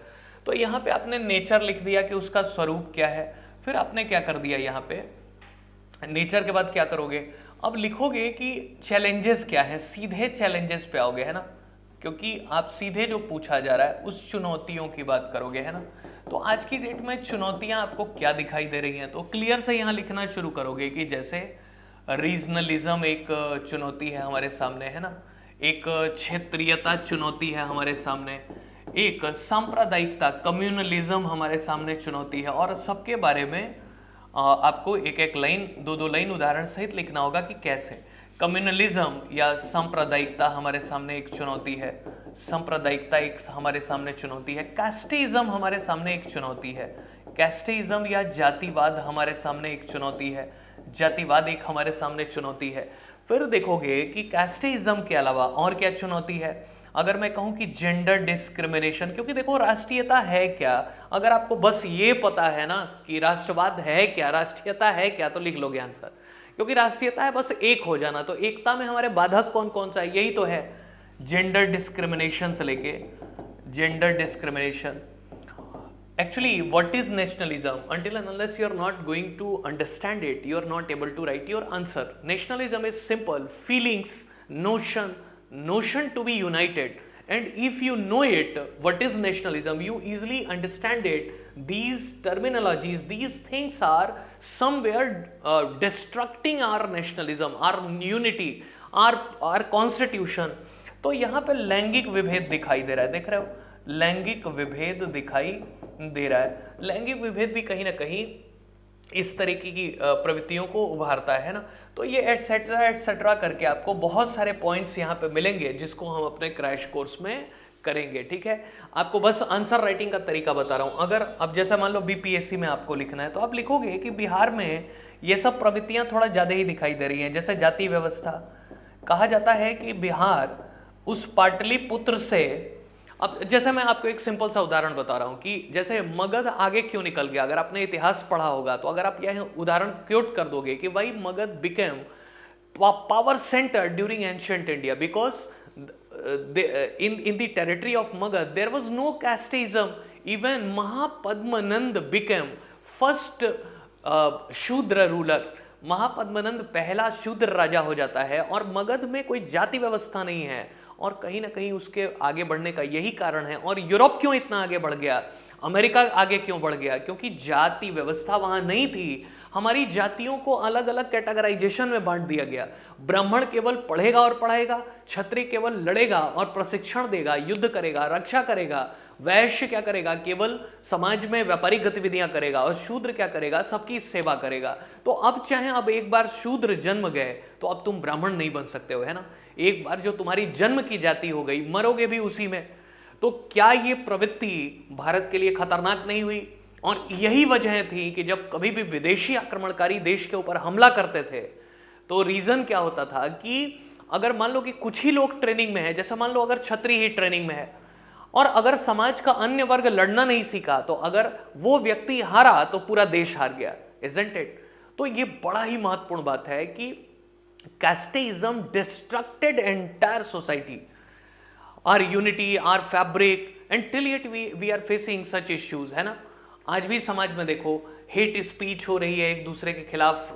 कहीं ना कहीं आज देखो जैसा मान लो कोई पूर्वोत्तर का व्यक्ति अगर महाराष्ट्र तक जाता है, अगर पंजाब तक जाता है अगर खास करके हमारे बिहार और यूपी के लोग जाते हैं, खास करके बिहार माइग्रेंट जो दिखाई देते हैं, तो अगर देखो उनके ऊपर कितने हमले हो रहे हैं, कितना उनके ऊपर कमेंट्स किए जा रहे हैं, एक तरीके से उनको पिछड़ा सिद्ध किया जा रहा है। तो कहीं ना कहीं ये जाति व्यवस्था, क्षेत्रीयता, ये सब ये हमारी राष्ट्रीय एकता में बाधक हैं। जो हमारा संविधान कह रहा है कि fraternity and unity, that is the goal of Indian constitution, we have to strengthen it. हमें इसको बढ़ाना चाहिए, बंधुत्व बढ़ाना चाहिए, डिग्निटी ऑफ लाइफ बढ़ानी चाहिए, यूनिटी होनी चाहिए, इंटेग्रिटी होनी चाहिए, एकता अखंडता होनी चाहिए। ये सब कुछ तो गड़बड़ हो जा रहा है। तो आपने लिखा कि ये सब पक्ष बाधक हैं, ठीक है, और इसके कुछ उदाहरण लिख दिए। अब जरा देखो, आपने चैलेंजेस तो लिख दिए, अब आपको ये लिखना था कि इसका एक कंक्लूजन लिखना था, है ना, कंक्लूजन लिखना था। आप चाहो तो उसमें कुछ सलाह भी दे सकते हो, है ना, एडवाइस दे सकते हो कि आखिर हम इस सब को कैसे दूर करें। अगर आपके पास ज़्यादा शब्द हैं और टाइम है तो यू कैन क्यूट इट, कि आप सलाह दे सकते हो कि इसको दूर करने के उपाय क्या हैं। तो हम अपनी शिक्षा व्यवस्था में परिवर्तन करें, सामाजिक ढांचे में परिवर्तन करें, तार्किक बनाए समाज को, एक दूसरे को छूट दें, एक दूसरे के साथ भेदभाव की प्रवृत्तियों को समाप्त करें, अपने गांव के ऊपर फोकस करें, एक टेक्नोलॉजिकल समाज, एक तकनीकी विकसित होगी, लोग एक दूसरे को जानेंगे तो दूरियां कम होगी, इंटरकास्ट मैरिजेस को बढ़ावा दें। ऐसे करके कुछ आप सलाह लिख सकते हो और कंक्लूजन में लिखोगे कि राष्ट्रीयता कहीं ना कहीं हमारे संविधान के मूल्यों, हमारी संस्कृति और व्यक्तियों के अधिकारों के संरक्षक के रूप में है ना, अधिकारों के संरक्षक के रूप में है। This nationalism is for the protection of constitution, nationalism reflects constitutional values, cultural values, our rights, protection of our rights, so that हमें हमेशा कोशिश करनी चाहिए कि राष्ट्रीयता चरम पे रहे। और राष्ट्रीयता अगर देशहित में है, अगर राष्ट्रीयता हमारी यूनिटी को बढ़ाने का काम कर रही है तो बहुत ही अच्छा है, लेकिन इसी बीच में हमें उग्र राष्ट्रीयता से बचना चाहिए, एट द सेम टाइम हमें we have to protect ourself from ultra nationalism. क्योंकि आज देखा होगा कि कई सारी कम्युनिटीज को देशद्रोही समझा जा रहा है, कितने लोगों के ऊपर दबाव बनाया जा रहा है कि वो, अगर मान लो कोई सडनली आपके सामने आता है और कहता है कि आप जो है भारत माता की जय कहिए, तो इस परिस्थितियों में आपको पता ही नहीं लगेगा और तुरंत वो आपको एंटी नेशनल घोषित कर देगा, है ना। कई बार सरकार की आलोचना करना भी एंटी नेशनल मान लिया जाता है। तो इसको थोड़ा समझना है कि सरकार दूसरी चीज है, सरकार की आलोचना करने का हमें हक है, लेकिन राष्ट्र की एकता अखंडता बनी रहनी चाहिए। सरकारें आती जाती रहेंगी, लेकिन राष्ट्र था, है और रहेगा। अगर ऐसा कुछ आपने कंक्लूजन लिख दिया, if you are able to write कि governments are gradually changing one by one after completion of terms, but our nation was there and our nation is there, was there and will be there. तो हमेशा हमारा देश रहेगा, तो हमें राष्ट्र को बचाने की कोशिश करनी चाहिए, यही है राष्ट्रीयता। अगर आपने ये सब लिख दिया, बीच में एक भारत का मैप बना दिया मेन बॉडी के अंदर में, हमेशा कुछ भी इस तरीके का जैसे मैप बनाना हो तो always try to do it. आपको क्या करना होगा, आपको हमेशा ये कोशिश करनी होगी कि अपने उसमें बनाए, मेन बॉडी के अंदर में बनाए, जिससे क्या होता है कि जो लोग बहुत अच्छा मैप नहीं भी बना पाते हैं वो भी एक काम चलाऊ मैप बना ले, जिससे कि रिफ्लेक्ट हो पाए, केवल आपकी विचारधारा रिफ्लेक्ट हो पाए। फिर आपको मान लो कोई एग्जांपल देना है, जैसे देना है कि मान लो कि अभी जैसे महाराष्ट्र में चल रहा है, या जैसे अभी अभी असम में चल रहा था, है ना, या जैसे जैसे अभी अभी गुजरात में चल रहा है, तो यहाँ पे क्या चल रहा है कि प्रोटेक्शनिज्म चल रहा है, सन ऑफ सॉइल्स चल रहा है। सन ऑफ सॉइल्स का मतलब ये है कि भूमि पुत्र का सिद्धांत, कि जो यहाँ जन्मा है, यहाँ के संसाधनों पे उसी का हक है, और इसके लिए बिहार के माइग्रेंट्स के ऊपर कई सारे हमले किए गए। तो कुछ ऐसा एग्जाम्पल देकर अगर आप लिख दोगे, obviously you will get extra marks. आप दुनिया के भी उदाहरण एक आध लिख सकते हो कि क्यों यूरोप आगे बढ़ गया, क्योंकि पुनर्जागरण हुआ, जाति पाति कोई व्यवस्था रही नहीं और इसलिए समाज आगे निकल गया। तो आपको एग्जैक्टली समझ में आ रहा है क्या कि टॉपिक कैसे हैंडल करना है ना। We are trying to get extra marks. Believe me, अगर ये वाली जो मैं पद्धति बता रहा हूं 65% नंबर कहीं नहीं गया है, ठीक है, लेकिन आपको क्या करना होगा, एक बिलीफ सिस्टम बनानी होगी। ये पढ़ने का समय नहीं है, क्रैश कोर्स का मतलब कि आपको वैल्यू एडिशन करनी है। अच्छा ये बताओ, मान लो कि मैंने आपको नेशनलिज्म पे कुछ बातें दे दी है ना, प्रश्न घूम फिर के लगभग टॉपिक से ही आने हैं, सिलेबस से ही आने हैं। अब मान लो कि मैंने आपको कोई चीज दे दी, ठीक है, और उसको आपने केवल पढ़ा और बार बार प्रैक्टिस की है ना, बार बार प्रैक्टिस की, एग्जाम में जाके लिखा है, क्या सिलेक्शन नहीं हो जाएगा? क्या नंबर नहीं पा जाओगे? अब ये सब किताब पढ़ने का समय है। आपको क्या लग रहा है, is it the right way to? कुछ लोग कोचिंग ढूंढेंगे, कुछ लोग किताबें ढूंढेंगे, लेकिन लिखेगा कोई नहीं। और ये सारा रेस है लिखने का, ये सारा रेस है अपनी जानकारियों को प्यूरिफाई करने का। तो एक बात याद रखना कि हम उसी मेथड के ऊपर काम करेंगे, हम एक बेस्ट से बेस्ट जानकारी को डेवलप करेंगे, ठीक है। तो ये तो क्लियर हो गया। और भी देखते हैं, जैसे अगर आप ये देखो, ये अगर आप सिलेबस के अन्य पहलुओं को देखो, तो ये तो हमने किया था कि यहाँ पे देखो आपको नेशनलिज्म दिखाई दे रहा है और ये सब एजुकेशन दिखाई दे रहा है। ऐसे हर एक टॉपिक के ऊपर हमारी एक समझ बनती जाती है ना, हर एक टॉपिक के ऊपर। जैसे देखो यहाँ पे पूछा गया कि इम्पैक्ट ऑफ बुद्धिज्म, इस्लाम और इंडियन सोसाइटी के ऊपर कौन सी चेंजेस आई, तो ये कहीं ना कहीं इतिहास से जुड़ने वाला मसला है ना। अगर आप बुद्धिज्म को जानते हो कि किस तरीके से उन्होंने पुरानी व्यवस्थाओं को चैलेंज किया, किस तरीके से बुद्ध ने समाज में नॉन वायलेंस की चीज़ों को बढ़ाया, ट्रुथ के ऊपर ओवर एम्फेसाइज किया, मॉन्क लाइफ के ऊपर ओवर एम्फेसाइज किया, अधिक ध्यान दिया सन्यासी जीवन के ऊपर, अहिंसा के ऊपर। अगर आपको ये सब पता है तो ईजिली आप काम कर ले जाओगे, है ना। भारत के संविधान में जैसे देखो ये सब कितने बढ़िया मुद्दे हैं और ये बड़ा आसान भी है। हमारी टॉपिक बहुत इंटरेस्टिंग है। जैसे मैं आपसे कहूँ कि पिछड़े वर्ग दिखाई दे रहे हैं, या अनुसूचित जाति जनजाति, अनटचेबिलिटी दिखाई दे रही है, बैकवर्ड क्लासेस दिखाई दे रहे हैं, हिंदू और गैर हिंदू जातियों में सामाजिक न्याय की समस्याएं दिखाई दे रही हैं, सोशल जो जस्टिस की बातें हैं ना, एक सोशल डायनामिक्स दिखाई दे रहा है, कास्टिज्म अपने आप में एक टॉपिक दिखाई दे रहा है ना, और कहीं ना कहीं मंडल कमीशन, इसी के बाद से आरक्षण लागू हुआ, ये सब चीजें दिखाई दे रही है ना। और बिहार के अंतरजातीय संबंधों के बदलते झुकाव, मतलब कि बिहार में कौन कौन से चेंजेस आए हैं, इसके बारे में मंडल कमीशन के बाद, जैसे अभी अभी चुनाव हुआ तो उसमें एक व्यक्ति ने कहा, एक महिला थी बल्कि, तो बहुत भीड़ लगी हुई थी, तेजस्वी यादव की कोई सभा थी, और उसमें एक सेंटेंस हमने क्योट किया, एक चीज़ देखी उसमें कि वो भीड़ में सब लोग सोच रहे थे कि ये भीड़ जुटी जा रही है और इसका कोई मतलब नहीं है। तो उस महिला से पूछा गया कि तुम लालू यादव जी को क्यों वोट दोगी, क्योंकि वो तो अभी जेल में है, उनके ऊपर करप्शन के चार्जेस लगे हैं। तो उसने कहा कि मुझे नहीं पता है कि उन्होंने, चोरी तो सभी करते हैं, मुझे बस ये पता है कि इनके आने के बाद से जो हमारी सामाजिक स्थिति थी उसमें परिवर्तन आ गया। लोग हमें मारते थे, पीटते थे, लेकिन बाद में नियम कानून बने और एक सुरक्षा बनी और उसकी वजह से हमारी रक्षा हो पाई। तो हमें बस एक एहसान को चुकाना है और तेजस्वी यादव को वोट देना है। सवाल ये है कि हालांकि ये गलत प्रवृत्ति लग रही है, लेकिन जो बेचारा व्यक्ति पढ़ा लिखा नहीं है और जिसके सामने कोई विकल्प नहीं है, अगर उसके सामने एहसान चुकाने का बदला आएगा तो चुकाएगा जरूर। तो ये सब सामाजिक परिवर्तनों को आपको लिखना पड़ेगा कि जनता अब अवेयर्ड है। हालांकि पहले ऐसा होता था कि अगर पिछली पीढ़ी में किसी का आरोप लग गया तो वो अब ढोता रहेगा उसे, है ना। लेकिन आजकल हम थोड़ा सा मूड में हैं, इस मूड में है कि हम सबको मौका देंगे, है ना। भारत का समाज तेजी से बदल रहा है, our society is continuously changing and so that new dynamics of the Indian society has been emerged. एक तेजी से डायनामिक्स निकल रही है। तो ये सब बहुत बड़े बड़े मुद्दे हैं और बड़ा इंटरेस्टिंग है ना। तो इस सब को हम देखेंगे और एक बेसिक समझ बनाएंगे, है ना। एक बेसिक हम अपनी समझ बनाएंगे। यहाँ भी यही है कि देखो, जैसे आप देखोगे कि ये सोसाइटी कैसे चेंज हो रही है और ज्वाइंट फैमिली सिस्टम क्या है ना। ज्वाइंट फैमिली सिस्टम कैसे काम कर रहा है ना, और ये कास्ट कैटेगरीज कैसे काम कर रही हैं, इसके मैरिज वाली क्या स्थिति है, इंटर कास्ट मैरिज का क्या स्थिति है ना, बिहार में अंतरजातीय विवाह की क्या स्थिति है। अभी अभी स्कीम भी की गई थी कि भाई अधिक पैसे दिए जाएंगे, है ना, सामाजिक सुरक्षा दी जाएगी, प्रोटेक्शन दिया जाएगा।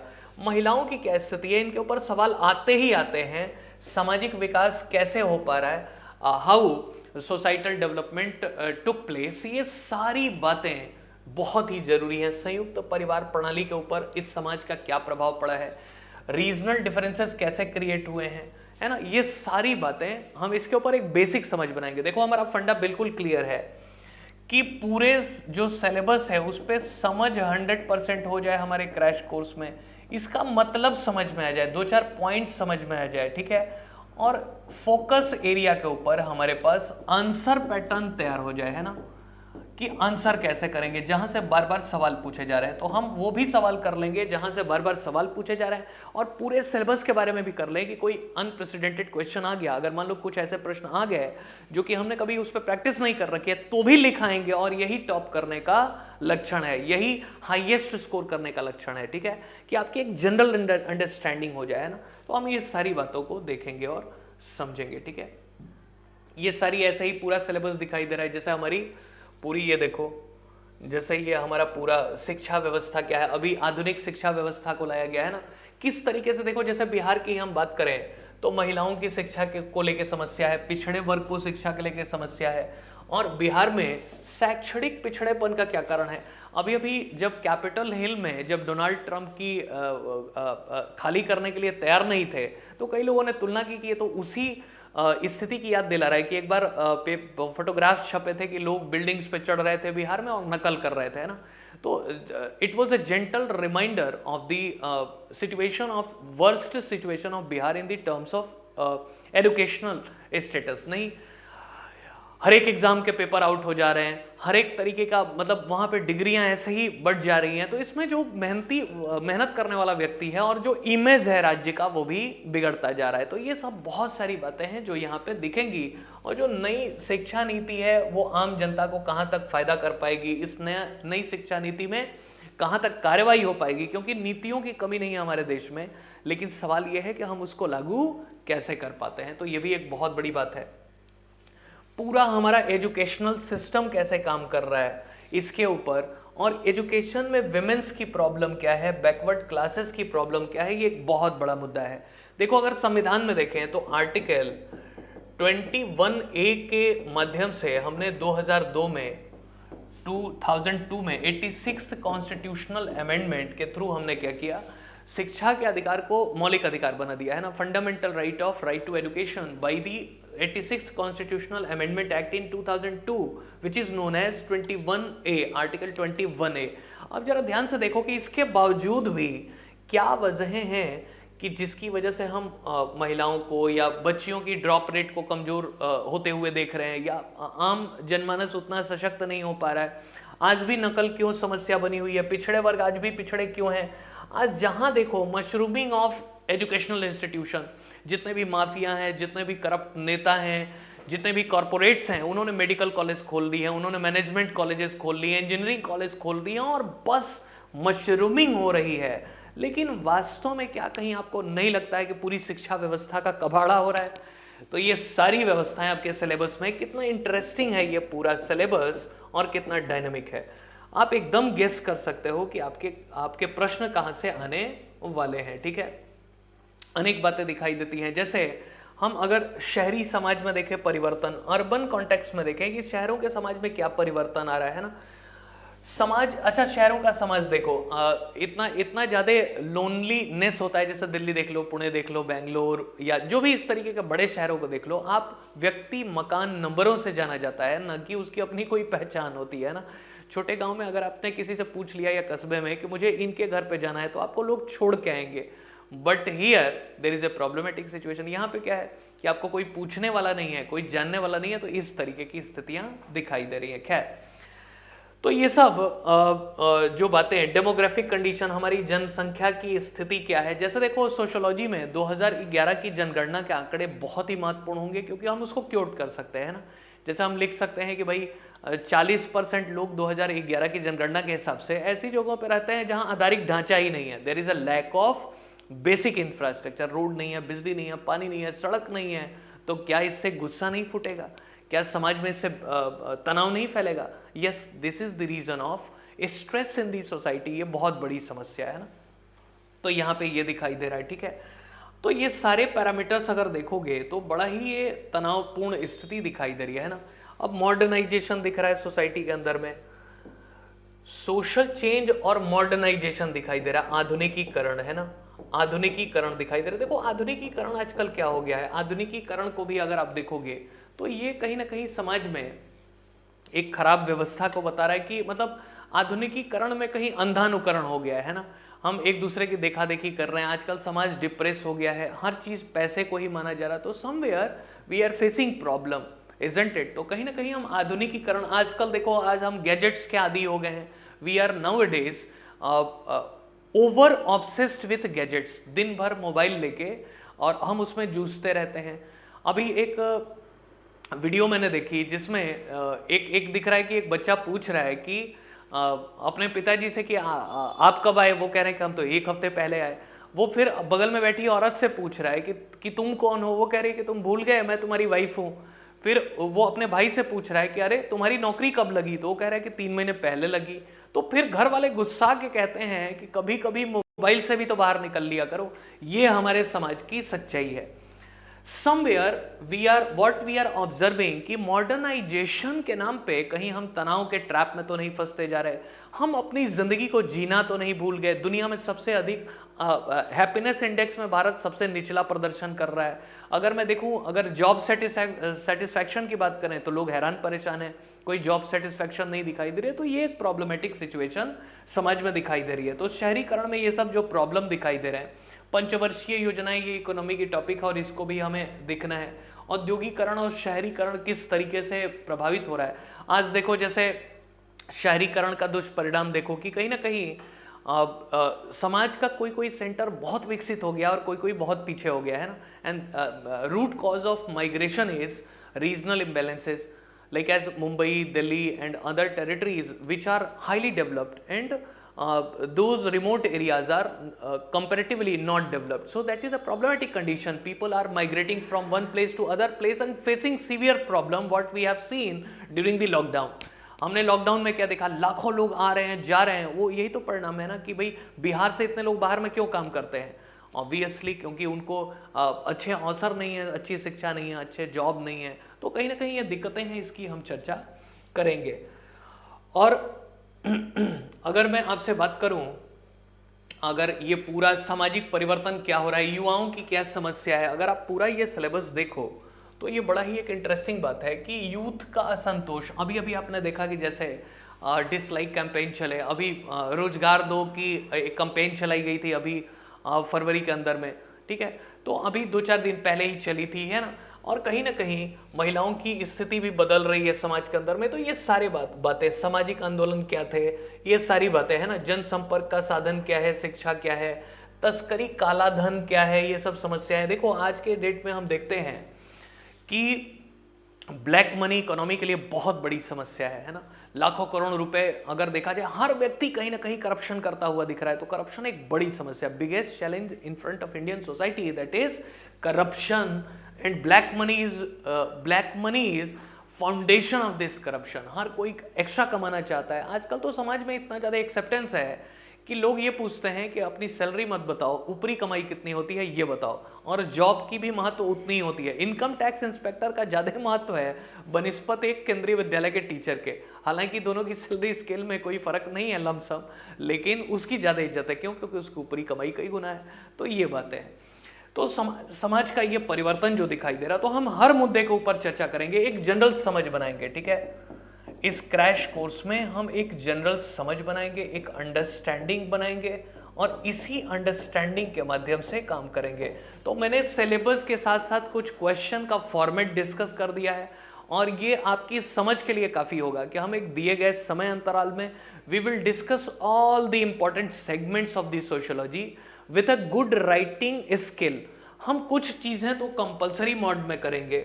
मैं फिर से एक बार इस सेशन के आखिरी में आपको रिमाइंडर लगा देना चाहता हूं कि वो क्या है। रिमाइंडर में वो आप देख लेंगे और वो रिमाइंडर ये है कि हम इस सेशन में करेंगे क्या।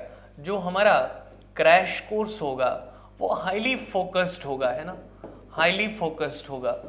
इसमें हम सीधे सीधे किसकी बात करेंगे? आंसर फ्रेमिंग की बात करेंगे।